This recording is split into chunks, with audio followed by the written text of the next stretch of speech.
All right, and we are live. Hello, Kiss listeners. It's Paige B here at Kiss 107.1 FM. And you see who we have on the screen right now? Man, this man needs no introduction because it's pretty much been said already.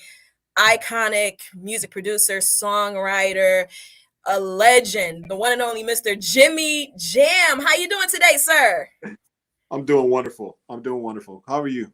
I am doing all right. Thank you so much for checking in with us. It's been about 2 years since we last spoke, so it's great to talk to you again and to actually see you on the screen as well. I know. How about that? Yeah, for sure. Technology. We love it. Absolutely, for sure. Now, of course, the last time we spoke, it was July of 2019.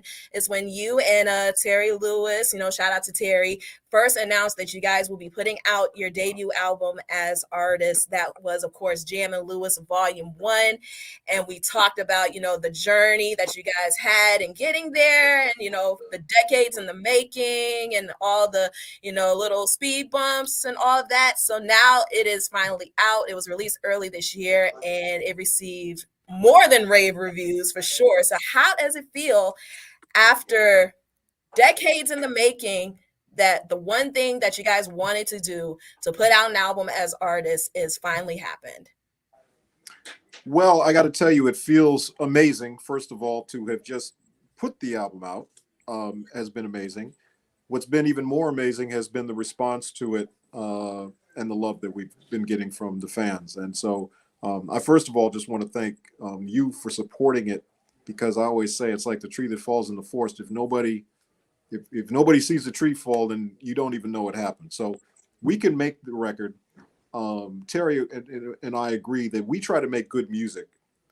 We don't really make hits. We just make good music. The thing that makes it a hit is people like yourself playing it, people going out and talking about it and buying it and streaming it and all that. That's what makes it a hit. So it's a partnership. So Absolutely. I feel really good about the partnership right now that people are receiving it the way that we intended. And just want to also thank all the artists that were involved in making the record because really without them none of this gets done. So um, I feel really great about it though. I feel really great about where we're at and excited. It's an exciting time. Absolutely. And of course, it was definitely a smash over here. Like we played like all three singles that you released from the album, obviously. So I found you with Sounds of Blackness, you don't Yeah. know nothing about it with Babyface. And of course, we're airing right now Somewhat Love with Mariah Carey. Yep. Like the singles and the entire album in general was a masterpiece. So Oh, it thank you. definitely, yeah, you definitely did your job on this one, and that's to say the least, honestly.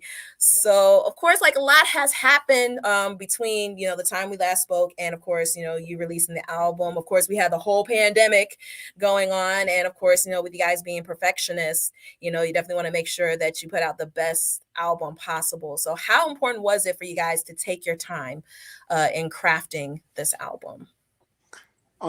It was very important because you kind of react to the situations around you and then try to use them in a positive way, I guess you could say. And one of the things was we were able to get a lot of focus, I guess I could say, from the artists. Now it was interesting because you mentioned the Mariah record. That was one where we physically weren't in the studio with her. Like we did the track, we Wow. sent it to her. She had actually already sent us a vocal. We did a track around the vocal. Then we sent it back to her, and then she said, "Oh, I want to re-sing it." So then she sang it, and then sent the track back to us. So that was one where we physically weren't in the studio with each other, but we were back and forth sending, just the files back and forth, type of thing. But the Babyface record was different because the Babyface record we were able to do before the pandemic started, or at least start the process on it. So we were actually all in the studio together and analog tape and kind of did it the old fashioned way. So we kind of just adapted to things as they were happening, but the artists just were very focused on getting it done because you didn't have the distractions of touring and a whole lot of different things that you'd be trying to chase people down. So that Right. actually worked in our favor a little bit. And I think also even the mixing of the album, we did virtually a lot of it where our engineer would be at the studio, but Terry and I would be sitting in our homes with Right. headphones on or whatever. So there was all kinds of different things, but it just adds to I don't know, the story of it to me, the challenge of it. It's one of those things that looking back on it now, it's such a fun project to go to do it, and also to do it obviously in times of you know difference for sure.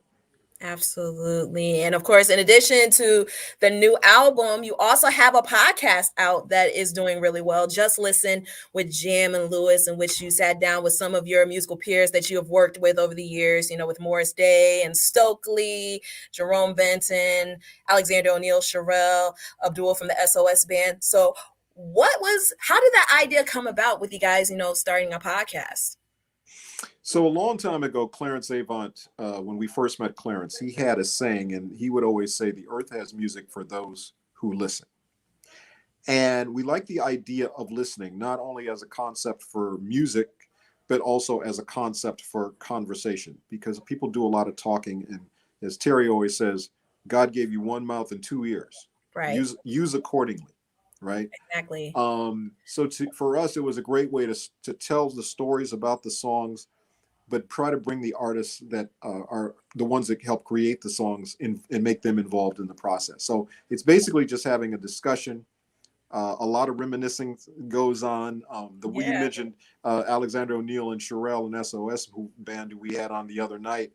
And it's just a great way to kind of tell the stories, but for us to also reminisce about the making of those records and that. And we call it Just Listen because Just Listen it's a few different things. Well, it's my pin that I'm wearing, which is the Jam and Lewis symbol, See. but it's also the Just Listen trademark. And Just Listen for us, besides being the show or the podcast, which is the conversation, the live stream that we do, but it's also a technology company that we have where we're trying to improve the way music sounds when you listen to it. Much in the way that, if you remember the way televisions used to look and the way they look now with 4K and 8K, we're trying Right. to do that same thing with sound. And so you'll start hearing some of those things next year that we're working on. And the Jam and Lewis album, Volume 1, is actually available in surround sound or immersive audio also Yes. right now, which Yes. is pretty cool. We're pretty excited about that. And then we also have an app that's called Just Listen AR, which you Okay. can get on the App Store, the Apple Store, or the Android devices, whatever. And once again, it's about storytelling. It tells us the story, but we're like little avatars that pop up wherever you're at. We'll be in the room with you. We'll tell you the story, and you can take pictures with us and all kinds of fun things like that. So Just Listen is kind of our trademark that we're using for all of the things that we're doing.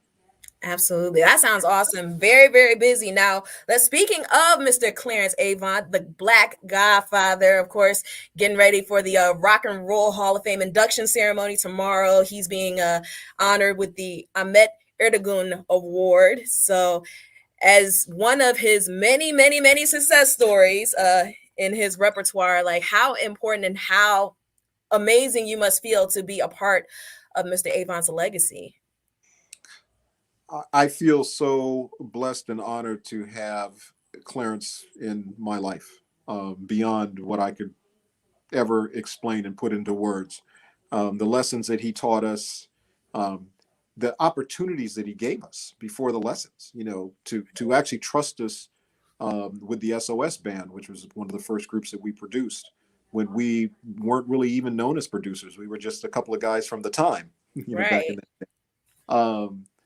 But to trust us, and even when we went to Atlanta to record, I remember we'd try to send him, we'd say, "Do you want to hear what we're doing?" And he'd go, "No, I'll hear it when it's done." So we got really spoiled, I will say, by someone treating us like that. He was also very fair with us. He actually paid us more than we asked for because he said, "You're not asking for enough money," you know. So just kind of crazy things like that. But he's touched everybody's life in some way, particularly if you're, first of all, if you're in Black music, he's definitely touched your life directly in some way. Absolutely. But really in music in general. And the documentary that's out on Netflix called The Black Godfather, I think is required viewing for anybody who's a music fan. Should see that, because it really shows the connectivity that he has, not only in music but in all forms of entertainment and politics, and the people that he's been a part of their lives in such a meaningful way. So the fact that he's going in the Rock and Roll Hall of Fame, to me, is almost a little bit of a culmination of all the people that he's touched And it's such an honor to me. So it was like one of those things. I wasn't going to miss this. There's Absolutely. some things I would miss, but I'm not missing this. This is such a moment that I'm so proud to be a small part of. Absolutely. Salute to the Black Godfather for sure. And Yeah, it is safe to say that you and Terry are well on your way to becoming a similar figure as well in the music business. You guys recently were honored with a Lifetime Achievement Award for the Ebony Power 100. Congratulations on that. Is it still like kind of a weird feeling you receiving like a Lifetime Achievement Award? Like, do you still feel like in a way you're just getting started? yeah, it is a weird thing, but it's a nice thing because it means that we've been around for a long time. And I think of a Lifetime Achievement Award not as something that you're retiring from. I think of Right. it as something you have to live up to. So I think we have whatever our life is past this now to move forward. And as we talked about, try to do things on the technology side, try to continue to make new records and so on and so forth. Absolutely. And yeah, it definitely feels like you are just getting started with that. And once again, man, it's truly an honor to talk with you again. Like you said, like I said, you guys have been a major part of the soundtrack to my life for sure. So definitely want to know what you guys have next aside from, the Just Listen app, your advancements in technology and all that. Any more music projects in the works? Yeah, well, we're already starting on Jam and Lewis Volume 2. So that is Yes. so that is in the works right now. We're also in the studio with Yolanda Adams, working on some new music with her. We just released a Stokely album called Yes. Sankofa that Sankova. we're really Yeah. excited about. And the rumors are that New Edition is teaming back up, and wherever New Edition is, we're there. So amongst a bunch of other things, but those are the ones that are front burner, I guess I would say. Absolutely. A new edition, they must have you on speed dial for that project if they're They coming do, out and with we're that. happy. We have them on speed dial, so it goes both ways. Awesome, awesome. Well, once again, the one and only, the iconic Jimmy Jam. Thank you guys. Thank you so much for checking in with us once again. You always have love here in Saginaw. Feel free to stop by, the next time you're out doing promo. Hopefully, it ends up better than, the time that you told us last time with Cheryl and Maze. No, it's all good. It's all Yeah, good, Paige. We'll definitely come through, girl. for sure, for sure. So once again, Jam and Lewis, you see it. Jam and Lewis Volume 1 out right now. Make sure you keep on supporting them. Well, of course, we can't tell. We you already know to keep on supporting Jam and Lewis for sure. Some legends, icons. You see it, Jam and Lewis Volume 1 available everywhere. Get, of course, the Just Listen app on the App Store and Google Play. And of course, check out their podcast too. Some really good stuff. Just Listen with Jam and Lewis airing on Facebook, YouTube, wherever you get your streaming stuff. That's where they're at. So, Jimmy, thank you so much for checking in with us. We appreciate you. Thanks, Paige. Of Love you, girl. course. I love ya. You have a good one. And it's You Kiss too. 107.1, simply the best R&B. Peace out, y'all.